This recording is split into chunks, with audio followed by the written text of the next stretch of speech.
Assalamu alaikum, everyone, and welcome. Good evening. I just want to make sure that you guys can hear me. It looks like I am broadcasting loud and clear. My name is Sean Kaufman. For those of you who have not joined us in a previous dinner break series, it is a pleasure to host you during this dinner break series this evening. I hope all of you are doing well in Pakistan, and inshallah, I will be with you in Pakistan, at least in Islamabad, on Saturday, or I'm leaving here Saturday. I will arrive and start delivering a program for Monday. So it's good to have you here. Thank you all for being here. I think this is an absolutely critical discussion. The fourth edition of the WHO Biosafety Manual is now out and about. It's a draft form. And if you're serving biosafety, if that's what you're doing, I think it's very, very important as a biosafety professional that you know the international guidelines, that you know what WHO is doing, what it's recommending, what it's stating. That way you could better serve your profession and align yourselves more appropriately with international standards. So again, I want to say welcome. I want to say thank you for joining us. I do want to ask for your help, and this is very, very critical. Right now, we have a social awareness program in place, and we're using a YouTube video on a safer sacrifice. It's a YouTube video. The website is below. The slides are available. If you look under the materials tab in your little window, there is a PDF copy of these slides. I will also send them out to you after attending for those of you who attended. You will be able to have all the slides that are in this presentation if you're not able to download the slides from the materials section. But we are hoping to get 5,000 views by August 1st. Right now we're just over 1,500 views, and so I'm hoping that many of you could place this on Facebook or LinkedIn, or just help get the word out on a safer sacrifice and the zoonotic disease issues that come along with sacrifice during Eid. So again, I'm hoping that you can help us with that and spread the word and help raise awareness on how to do a safer sacrifice this year during Eid. With that being said, I do want to say again, welcome and blessings to you and your family, all of your family members. I hope everybody's doing well. And with that being said, I want to jump right in. Now, before I jump into the guidelines talk on the WHO aspects, I do want to kind of give you an example or an understanding of what applied biosafety is. Now, let's keep this in mind. It's very, very important that when we look at biosafety, biosafety is not just, and I think it's very, very important, it's not just a set of guidelines. It's how we take these guidelines and what we do with these guidelines and kind of how we use these guidelines. Now, when we're in a laboratory, we have three separate audiences, and these guidelines kind of talk a little bit about those audiences. We have senior management or leadership, we have the scientists, and then we have the biosafety community. Now, I think it's very, very important that we actually understand that different people with different roles in an organization have, in essence, different views of risk. The scientists, their risk is really publish or perish. They've got to get science done, and they've got to be able to do it in a way that's inexpensive and safe and time sensitive. Whereas leaderships, they worry about reputation and fiscal funding and the future of science at their organization. And biosafety, of course, worries about the health and safety of the scientists doing the work. To be honest with you, and I think it's very, very important, all perceptions of risk matter here. But when you've got three of these individuals or three of these separate perspectives within one organization, there's going to be a clash. And so we rely as biosafety professionals on these guidelines to establish kind of a basic bottom line level of biosafety. What is it that we must have? What is it that we should be considering it? And what is it that we need to do? So just a brief background on that, because that's one of the greatest clashes biosafety professionals will get into. They'll say, well, biosafety's got to be done this way, and then people will point to a guideline. They'll say, no, it doesn't say that. Let's talk a little bit about the history of the Biosafety Manual. The first edition was published in 1983. Okay, so it was published in 1983. 10 years later came the second edition, and then the third edition came 11 years later in 2004. Now,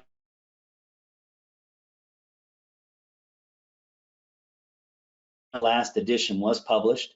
And this fourth edition, really truly, and I'm not so sure about it, I have to give you my honest opinion, it is a very different edition than any other edition we've seen before. And in my mind, whenever we say something new, it can be very, very scary. And quite honestly, I'm a little apprehensive with what I've read, and I'm going to explain a little bit why. There are things that I love about this new manual, and there are things that I'm a little bit concerned about. First and foremost, WHO does an outstanding job in this manual, really highlighting the fact that one size does not fit all. Different countries have different climates, cultures, and resources, and the WHO recognizes these and tends to be more appropriate for all regions of the world, for different regions of the world. When we see the Canadian guidelines or the NIH CDC guidelines written in the United States, or the Australian guidelines, or maybe the Pakistan guidelines as well, you typically are seeing guidelines that are written for specific cultures and countries, and they don't take into account the climate or the resource levels or even the level of information or the types of materials that they're working with. And I think that the WHO does an outstanding job in trying to design biosafety that really truly can be customized and fit for different regions of the world. That is a great attribute of these new guidelines and this new approach that the biosafety guidelines are going to be promoting. Now, as many of you know, if you've been taught by me, I'll ask the question, well, what level of biosafety, what laboratory level do we work with Ebola? Now, if you're sitting there listening to me and you say that we work with Ebola in a BSL-4 laboratory, I'm going to say wrong. The answer to my question is always, it depends. What are you doing with Ebola? What is it activated? Is it inactivated? Is it a patient sample? Is it a suspect patient sample? Are you culturing it? Are you working with only a specific component of it, meaning it's not in its entire form? You're just working with certain aspects of the virus. You've splintered it, so to speak, so it doesn't, it's not in a form that can transmit into a human being. The reality is that just widespread stating that you work with Ebola at BSL-4 is an assumption that the agent drives the level of containment. And that is something we've been resisting and discussing for many years. The reality is you can't park a particular biological agent at a particular biosafety level because it depends really on what you're doing and how you're interacting and the resources you have and a wide variety of factors. Well, that's kind of where the WHO takes this book, this old book, and throws it away. Believe it or not, in the WHO 4th edition, biosafety level 1, 2, 3, and 4 are rarely mentioned. Rarely mentioned. And it is a very, very unique and different approach to biosafety. One, again, that I'm still trying to wrap my head around. So the 4th edition, there were 9 parts in 2004. In 2019, the 4th edition consists of 9 sections. It has an introduction. It talks substantially about risk assessment, its core requirements. Let me explain what that means. The risk assessment is going to be the backbone of biosafety for this 4th edition review, meaning they basically are stating that for every bit of work you're going to do in a laboratory, you need to focus a little bit less on the agent and a little bit more on what you're doing with the agent. And based on what you're doing with the agent, you're going to have to determine whether you need core requirements. First and foremost, core requirements are what we would consider anytime you're working with a biological agent. And again, it's strange. Core requirements are found in BSL 1, 2, 3, and 4 laboratories. When we get into the heightened control measures, you tend to focus on what we've known in the past as BSL-2 plus and BSL-3 laboratories. And then when you get in the maximum containment measures, you're really focusing on what we've known to date about BSL-4. But here's the caveat. This is a strange caveat. As you get to reading these materials, they basically say that you get to kind of plug and play.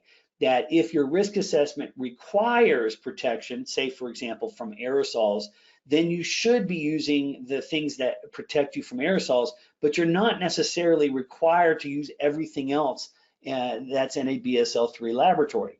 So it's strange, and again, I'm still trying to wrap my head around it, because what WHO has decided to do was write a biosafety manual and then write what we call monograms, or additional pieces that throughout this manual they refer you to. So for example, when we get to talking about the laboratory design aspects, in the heightened control and the maximum control and the core requirements, they will refer you to laboratory design and laboratory information. So again a very strange approach, because this manual and all other manuals pretty much was a one and done. You read it in here and it kind of gave you what you were looking for, and if you didn't have it, then you would look for supplemental information in other places. The fourth edition is actually making general statements and then referring you to specific monograms that WHO is publishing. So it's going to be a little bit harder as a biosafety professional to speak about guidelines being found in one area, because you may have your laboratory biosafety manual here, but you're going to have to be pushed off to other monograms and other areas to get some more detailed information. It'll talk about transfer and transportation. This is really cool.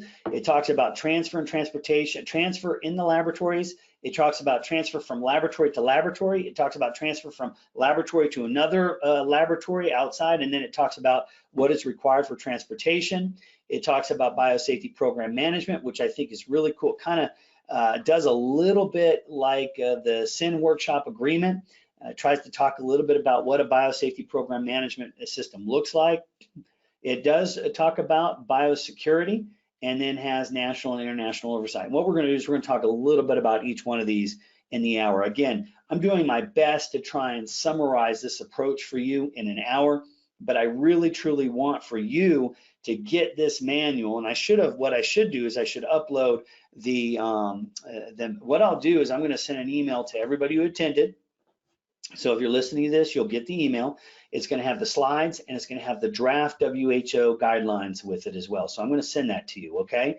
And that way you actually can start looking and reading at this yourself, because it's new. It's very, very unique. And being a biosafety professional, I have to start training in accordance to what WHO is teaching. I may not like it. I may find it to be odd and new, but I have to start teaching this way, because if I don't, then I'm going to be inconsistent with what international guidelines pose. Okay, so that's very, very important. Now, there is a forward section, and in that forward section, they do an excellent job kind of discussing with you why the change is necessary. And I think that it's very, very clear. They talk about, we are changing the practice of biosafety. We are no longer going to be focusing on risk levels, category risk, category risk 1, 2, 3, and 4. We're no longer going to be talking about biosafety levels 1, 2, 3, and 4. We're actually going to be a risk-based approach in biosafety. If you need certain controls, you put them in effect, and if you don't, you don't. You're not going to do this kind of shotgun process of biosafety. So the forward talks about that, and it really highlights, this is, I think, very, very important. It highlights that while this may be a logical starting point for handling containment, so this is what it says. It says, listen, previous versions of the manual describe the classification of biological agents and laboratories in terms of risk hazard groups and containment levels. Get ready. While this may be a logical starting point for the handling of containment of biological agents, it has led to the misconception. It has led to the misconception that the risk group of a biological agent directly corresponds to the biosafety level of a laboratory. In fact, the actual risk of a given scenario is influenced not only by the agent being handled, but also by the procedure being performed and the competency of the laboratory personnel engaging in the activity. The fourth edition of the manual builds on the risk assessment framework introduced in the third edition. A thorough evidence-based and transparent assessment of the risks allows safety measures to be balanced with actual risk of working in biological agents on a case-by-case basis. And again, it goes on, this will enable countries to implement economically feasible and sustainable laboratory biosafety and biosecurity policies. So as you can see, and this is very, very important, as you can see, it's very, very important that people understand that the way biosafety is being practiced or promoted in this new guideline is going to be very different than the way it was in the past. Okay? Now, I do want to tell you that one of the greatest strengths of this manual and of this aspect is the glossary. The glossary is a fantastic place, and I think, quite honestly, they did this glossary. If you look at the glossary, they did this glossary as a result of, in my opinion, following CWA 15793. Because in the old one, there was no glossary, there was just general principles. But this actually has a glossary. And I think it's very, very important that no matter where we are, whether we're in Mexico or Canada or Pakistan or China or India or Thailand or Vietnam, wherever we are in the world, doesn't matter. I think it's very, very important that we speak one language in biosafety. And so the glossary of terms allows for us to really start differentiating between what an accident is and what an incident is. An incident being something that happens, but it may not cause harm. An accident is something that did happen and it did cause harm. Biosafety being principles, practices, and strategies aimed at minimizing the unintentional release, whereas biosecurity is intentional misuse or release of a biological agent. It does a great job defining sterilization, disinfection, and decontamination. So again, what we're doing in this glossary of terms, and people have to understand this because this is amazing. When WHO makes a statement in a glossary of terms, it is now something that you can use in reference when you're speaking in biosafety as to, look, we have to separate accident and incident. We need to understand the difference between validation and verification. It also goes into a great extent in defining hazard and risk. An inherent risk, meaning something that is there regardless of what you do. Whenever you work with a particular agent, you're going to have inherent risk. And then residual risk being defined as you put these controls in place, but there's still going to be risk even though you have those controls in place. You've got risk tolerance that's being defined, and this is one of the strengths, but one of the weaknesses of this manual. I think this manual does its job in the sense that it does not apply a great amount of prescriptive activities for biosafety, meaning it, in the old manuals, there's a lot of should, would, may, must, those types of things. This really allows for you to kind of, part of that risk assessment and that risk management is based on the level of risk tolerance. Now, it doesn't really talk about who chooses that level of risk tolerance. And I think that's the scary part of this manual. There's a gap there because risk tolerance is going to be different from different perspectives. If you're a biosafety professional, your risk tolerance is going to be a lot lower than that of a leader. And if you're a leader, your risk tolerance is going to be a lot lower than if you're a scientist. That's kind of a gap I think that needs to be addressed. Safety culture is mentioned in these glossary of terms, and I like the definition. The definition is a very good definition. It talks about common beliefs and behaviors in organizations. That's another thing I like about this book is it does address behaviors, but it doesn't go far enough. It also doesn't call leadership to the game. It simply defines leadership as senior management. I think we should have said leadership. Core requirements, heightened and maximum control measures. This is the biggest aspect. Equivalent to BSL 1, 2, 3, and 4. This is it. Core requirements are what every single laboratory that works with biological agents must have, regardless of whether you're a 1, 2, 3, or 4.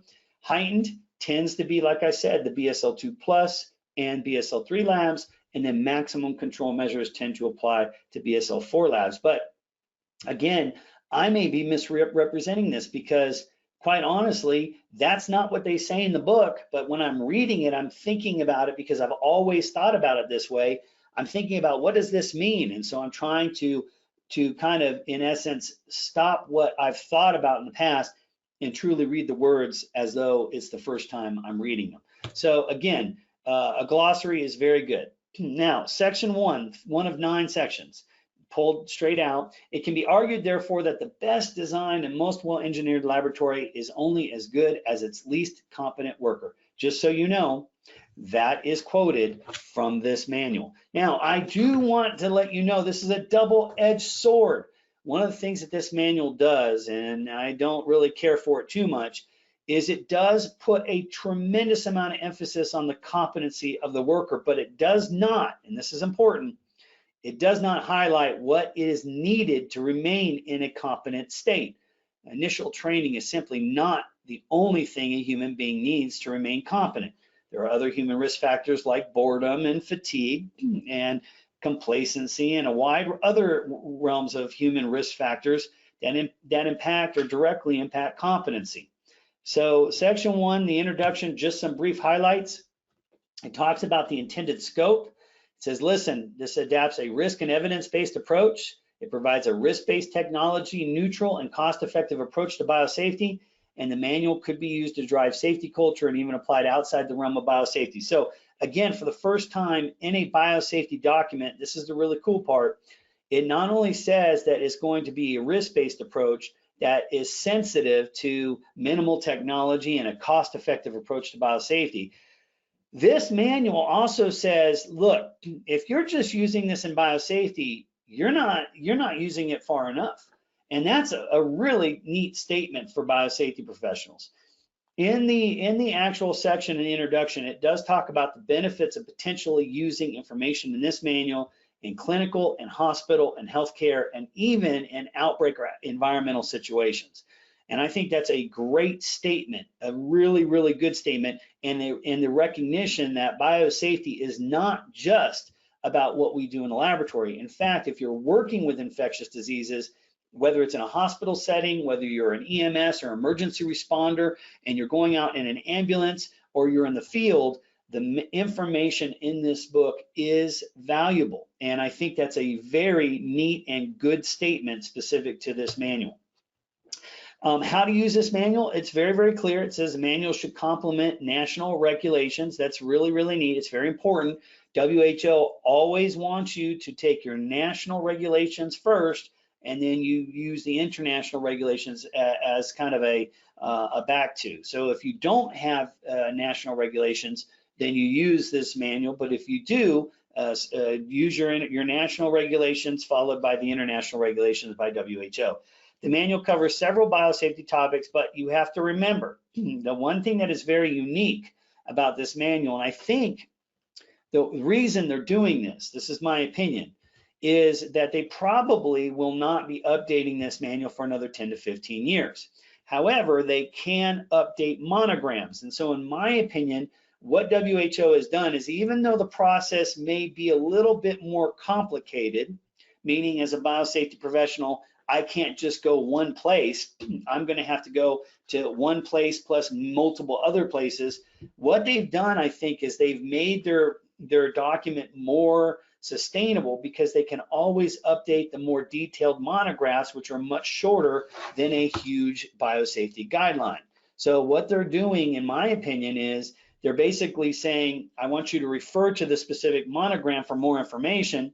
And when you refer that monogram can be updated much easier than updating a whole entire biosafety manual.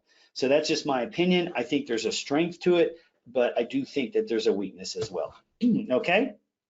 Now, as we go to section 2, first and foremost, I want to make sure, right now we're about 24 minutes in. I'm wanting to make sure, A, this is beneficial, that you guys are gaining benefit from this. But B, I also want to make sure that you don't have any questions. So are there any questions at this point, and are you finding this to be beneficial? Okay, are you finding this to be beneficial? I'm looking at the chat box. Again, all of you have been muted because this session is being recorded. And again, yeah, so good. I'm seeing some yeses come in. This is very, very useful. This is good. Okay, mashallah, this is good. Very good. All right. Okay. And I think one thing that's very, very important is I think there's going to be a lot of conflict.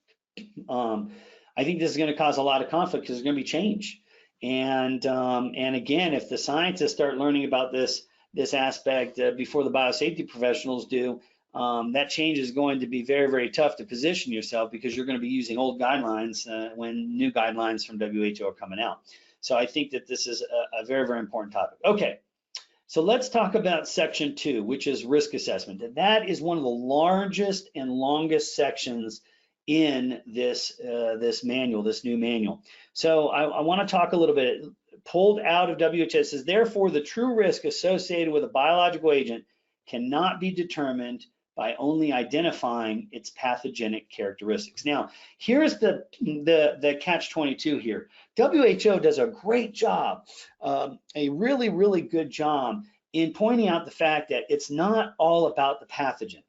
But the one shortcoming, again, that frequently comes in this manual is, if it's about the people doing the work, why aren't we talking more about the people doing the work? We continue to talk more about the agent. Now, what they do is they take a risk assessment based approach and they split it into several categories. For example, the first category is this gathering of information, and they do a wonderful job playing out the key considerations. Again, I'm going to send you this information. You guys can read it on your own. We have several sections that go through in an hour, so I'm going to have to kind of go through this. But first we gather information, then we evaluate the risk, and there are several questions that they ask about, evaluating risk. And this is the tough part. This is where I think it's not fair. How do you determine risk tolerance?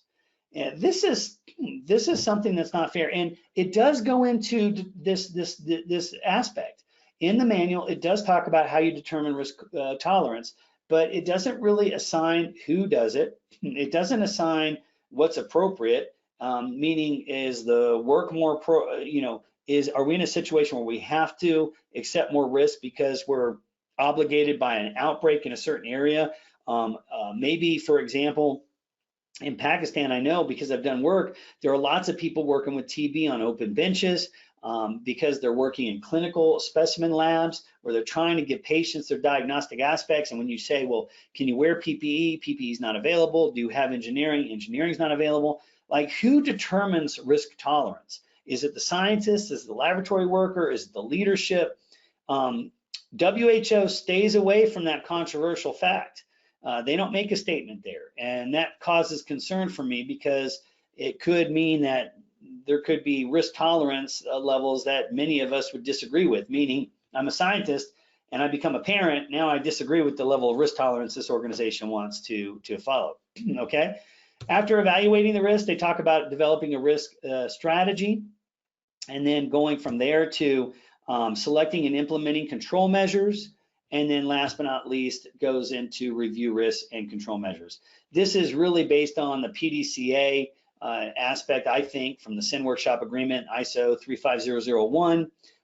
It's a cycle that is continuous.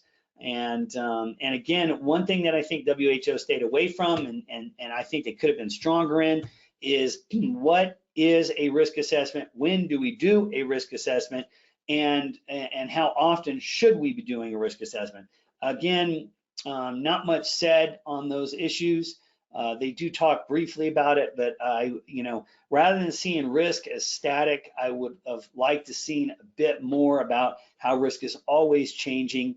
That risk assessments are things that are continuous and ongoing, rather than being a one and done, once a year type approach. Okay, should have like triggers for when we need to do risk assessments. Okay, now one thing I will tell you though is that there are monograms that WHO puts out specific to risk assessment. So again, somebody from WHO may be hearing this and says, you know what, I like what Sean says, let's plug that into the new monogram. And they plug it in and they move forward, and their documents get continuously better. What WHO does in this manual is provides a backbone, and then the monograms shoot off to the side, okay? All right, now Dr. Farouk says leadership plus scientists plus biosafety equals risk tolerance. Dr. Farouk, I sure do wish, but we know in a real world, that's just not gonna happen. That is I think the best approach. Okay, core requirements, this right here. So if you take risk assessment and you take core requirements and you combine them, you're probably going to make the 30% of this manual. This is huge. It is important to recognize that perhaps the most important control measure to be embedded as a core requirement is that good microbiological practices and procedures. Very, very critical. Core requirements are what is required for all laboratories working with infectious substances. And it's a big, big document. We'll explain a little bit about that. Heightened control measures, the effectiveness of a control measure or its ability to reduce the residual risk. Remember what residual risk is. That means that after you've done your risk assessment and you've implemented your risk control, your risk management strategies, there's still going to be some risk left.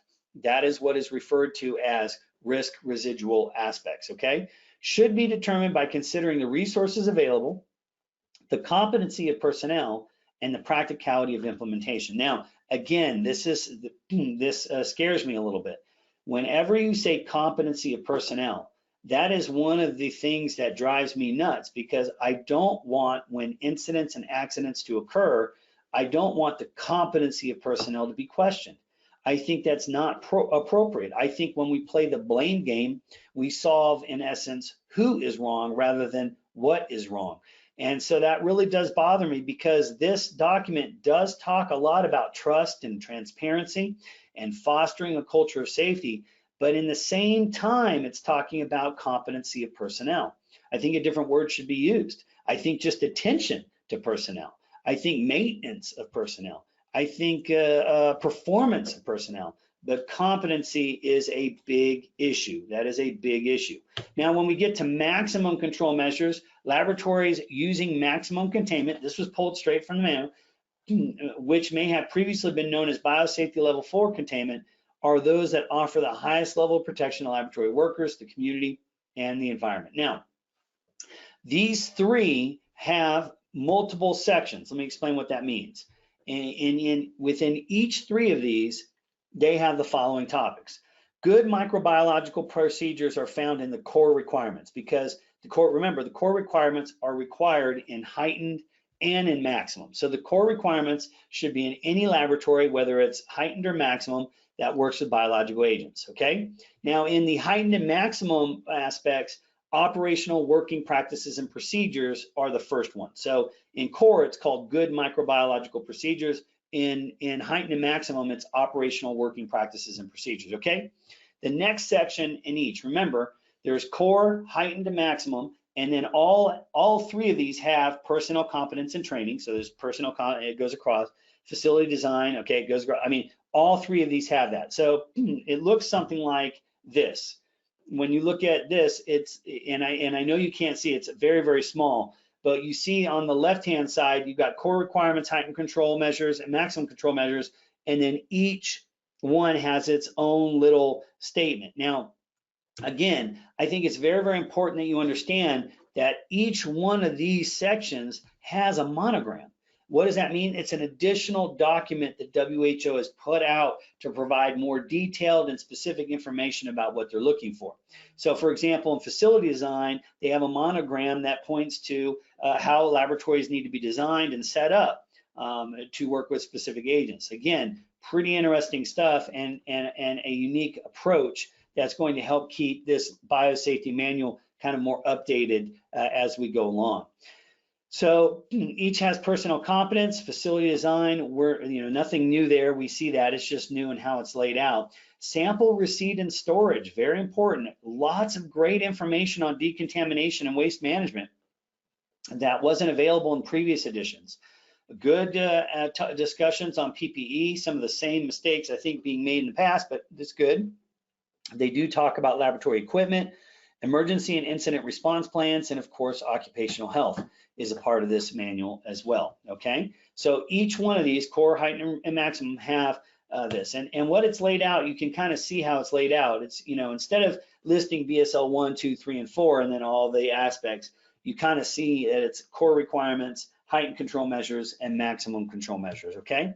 And then you lay it out even further, and you've got personnel competence and training, what is required at each level there. And I didn't do all of these because when you look at all of these, it's so long, there's so much information.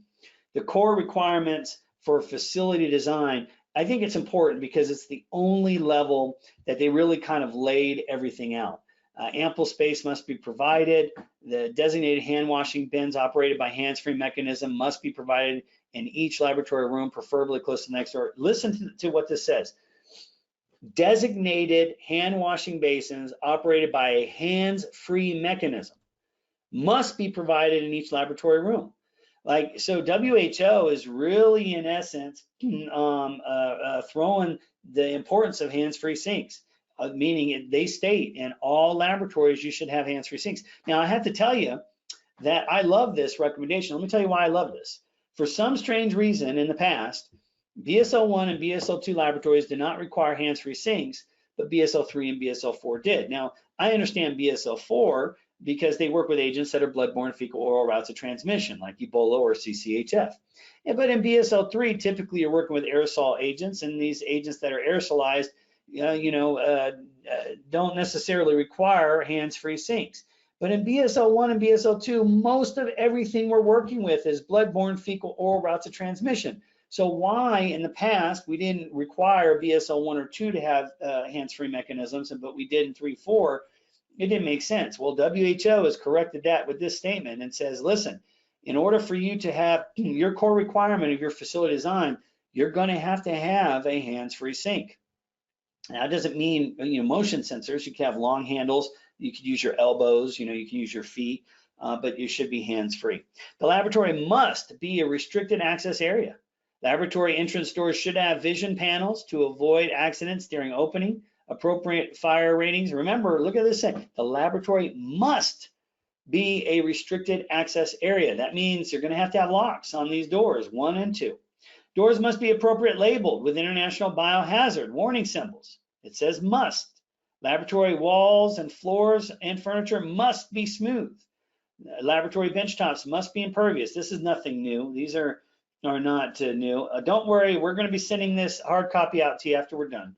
Laboratory lighting and illumination must be adequate for all activities. Okay. Laboratory ventilation, where provided, including heating, cooling, should ensure airflow does not compose safe working. Notice that says sure. Consideration must be made. All right. Laboratory storage space must be adequate. So I like the words must in here because, again, it really throws out the must aspects. Okay. What they are actually requiring. And there are some additions and some unique aspects. But again, I think it's very, very important that you take a look at the laboratory design monogram that goes along with the WHO guidelines, because that's going to explain the differences in the aspect. Again, don't worry, ladies and gentlemen. I'll be sending you out the slides of this presentation along with the WHO 4th edition draft aspect in PDF form as soon as this presentation is over, okay? So I'll be sending that out. Remember 3.1, good micro practices and procedures. This just gives you an example. Remember I said that they have this in the core requirements, the maximum and the heightened, okay? So the reality is in the core requirements, this is kind of what you would see under best practices. And I think it's a very, very important. Dr. says, can we find a list of BSL for, I don't understand the question here. Let me make sure I can read it. It says, can we find the list of BSL for MOs in which level? That's the point, Dr. Kashif. That's not going to happen anymore. That's what WHO is moving away from. You're going to have to do a risk assessment to determine what controls you want to put in place. WHO does and states several times. This is very, very important. They state it several times that the core requirements. Let me read it. I'm gonna read it specifically so that you can see this. And I think it's very, very important because they want to make this statement very, very clear. Okay, and they say this several times.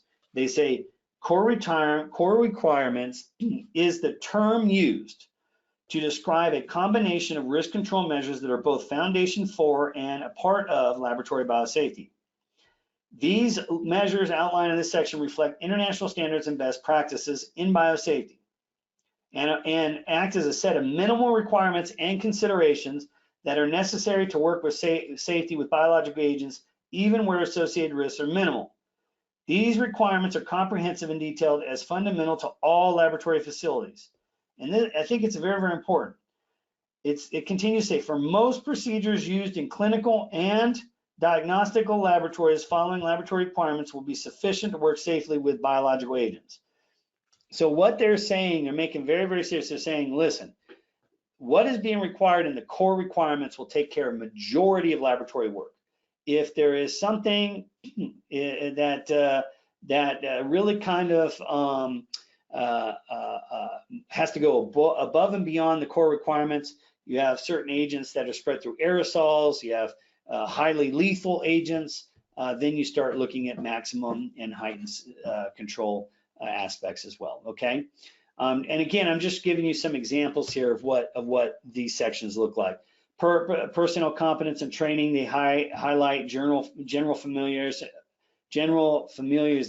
and awareness training, job-specific training, safety and security training. These are the things that you should be having. And keep in mind that if you choose to go to a heightened or maximum control requirement, you're stacking. So it's kind of like what we used to say, where in order for you to go to BSL3, you have to have everything in BSL2. In order for you to go to BSL4, you have to have everything in BSL3, BSL2, BSL1.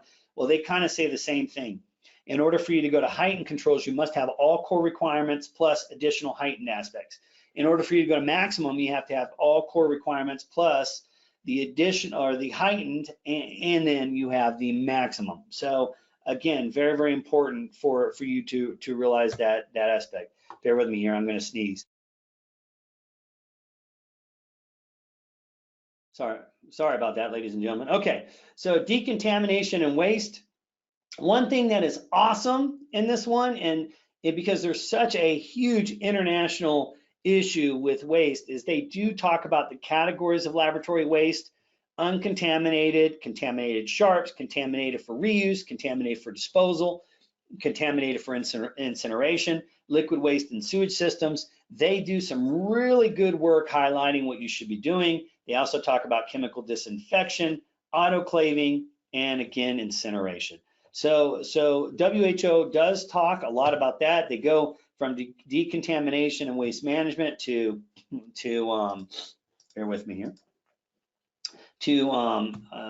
bear with me, yep, to PPE, personal protective equipment. They're talking about lab coats, footwear, gloves.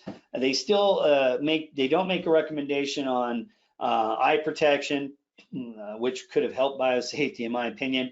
Eye protection is to be worn when they, suspect that a splash is going to occur. Anybody, when do we suspect that's going to occur? In addition, I would have loved for them to say closed-toed shoes were not allowed, but they said should, and so that's a big issue as well. But know that could be a climate culture type thing as well. They go into transfer and transportation significantly. Laboratories using maximum containment measures, which may have previously been known as biosafety. They talk about the use of sealed containers. They talk about transfers within the lab. Plastic food storage containers are options. They want you to use trolleys. They want you to have spill kits available. When you transfer within a building, it must be planned and organized. It has to be labeled. Biosafety symbols should be on the package, and you provide recommendations, or they even provide recommendations for pneumatic air tube systems as well, which is really cool. Then you get to transfer between buildings at the same site, sealable bags, redundant layers of packaging, absorbent materials. It should be labeled. Those transferring must be trained. And then it goes into the whole 6.4, which is offsite transportation. And that goes into the regulation of transport of infectious substances, classification of category A, B, and exempt substances, and then the triple packaging of infectious substances. So they do an outstanding job talking about this, and they highlight it as a critical aspect, kind of you're responsible from cradle to grave of the agent. You need to make sure that you take care of it, so to speak. So it's a very well-written topic, very well-written title. The biosafety program management, it is, in my opinion, one of the weakest parts of this laboratory biosafety manual. And I say weakest because in the manual, WHO does an outstanding job focusing on the human risk factor of the work. I love that. I love that they really do talk about competency and the need to train and keep people aware and the need to report incidents, but I just do not think that they highlight this statement enough. And this is a statement that they said in section 7. The management of this process requires organization to develop biosafety program, a set of tools, information, and continuously improved upon by an organization's senior management. Should be leadership. It should not be senior management. Should be leadership. Let's talk a little bit about that. They do highlight biosafety culture. They talk a little bit about what culture means. They talk about how you should establish it and maintain it, but they don't really give you a prescribed mechanism for doing such. They talk about how biosafety policies are needed and what those biosafety policies should look like. They talk about assigning roles and responsibilities. Now, I think, in my opinion, that the CWA it actually appeared in 16393, I think. That CWA talks a little bit about the assigned roles and responsibilities in a greater detail than this does. This simply talks about the senior management, the biosafety committee, the biosafety officer, and then the laboratory personnel and support staff. It doesn't go far enough, in my opinion. I like the CWA 16393 and the ISO 35001. They do an outstanding job in describing roles and responsibilities. They go a little bit deeper than WHO does.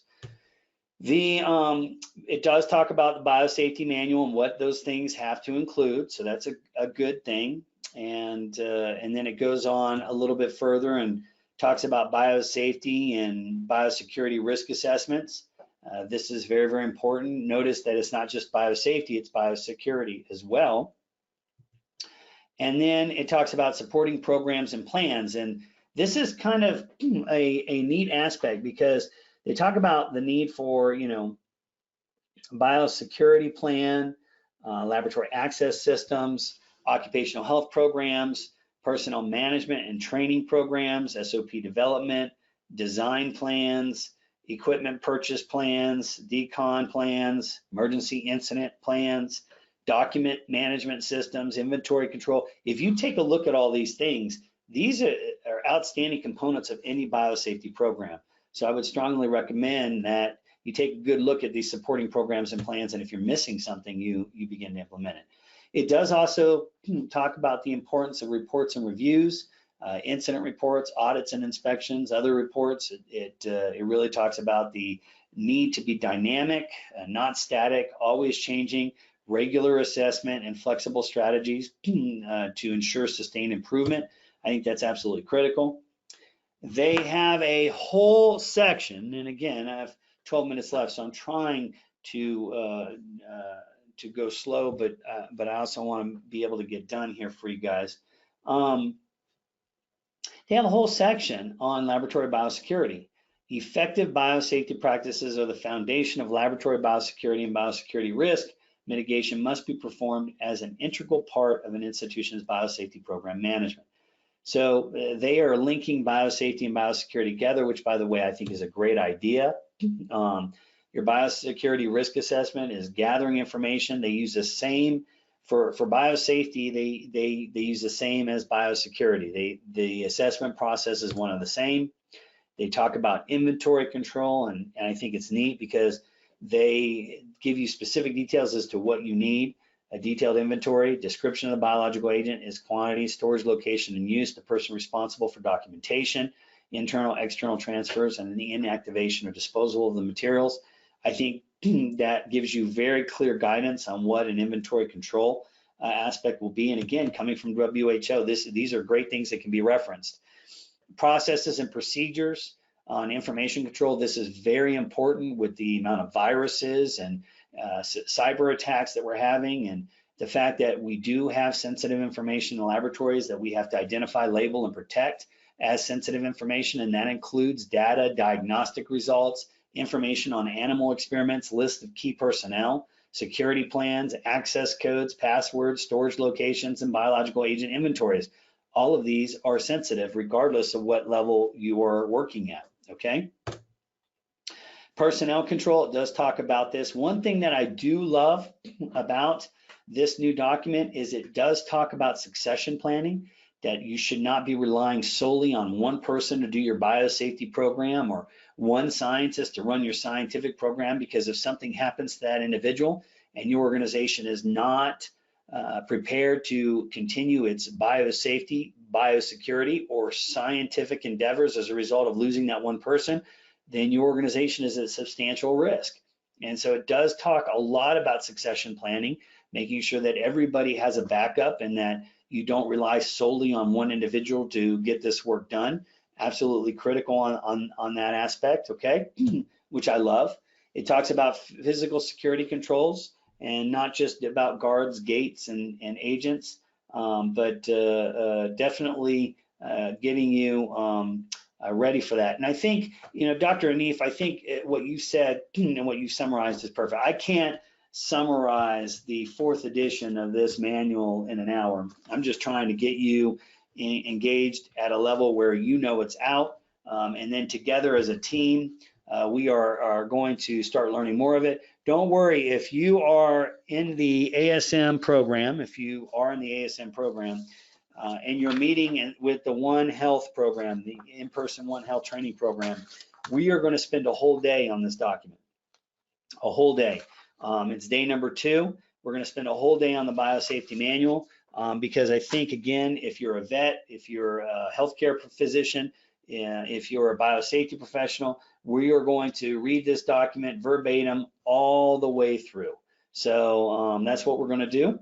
And we're going to make sure that everybody leaving that program has ability to understand kind of the new aspects. Okay, just to continue again, Dr. Anif, I agree with you 100%. I wish we could go through the whole thing.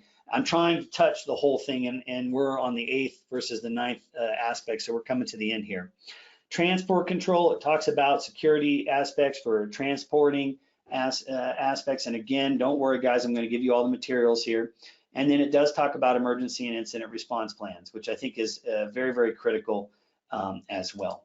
When we look at this final statement, I love it. It talks about emerging biotechnology, and it makes a statement. Don't focus on one particular issue or technology, but rather use one framework for which risk can be assessed and managed regardless of the technology involved. I think that's absolutely critical in understanding that. They go on to talk about dual use aspects inside the manual. Again, I think more specific aspects as you read. And then last but not least, I think very, very important, national and international biosafety oversight.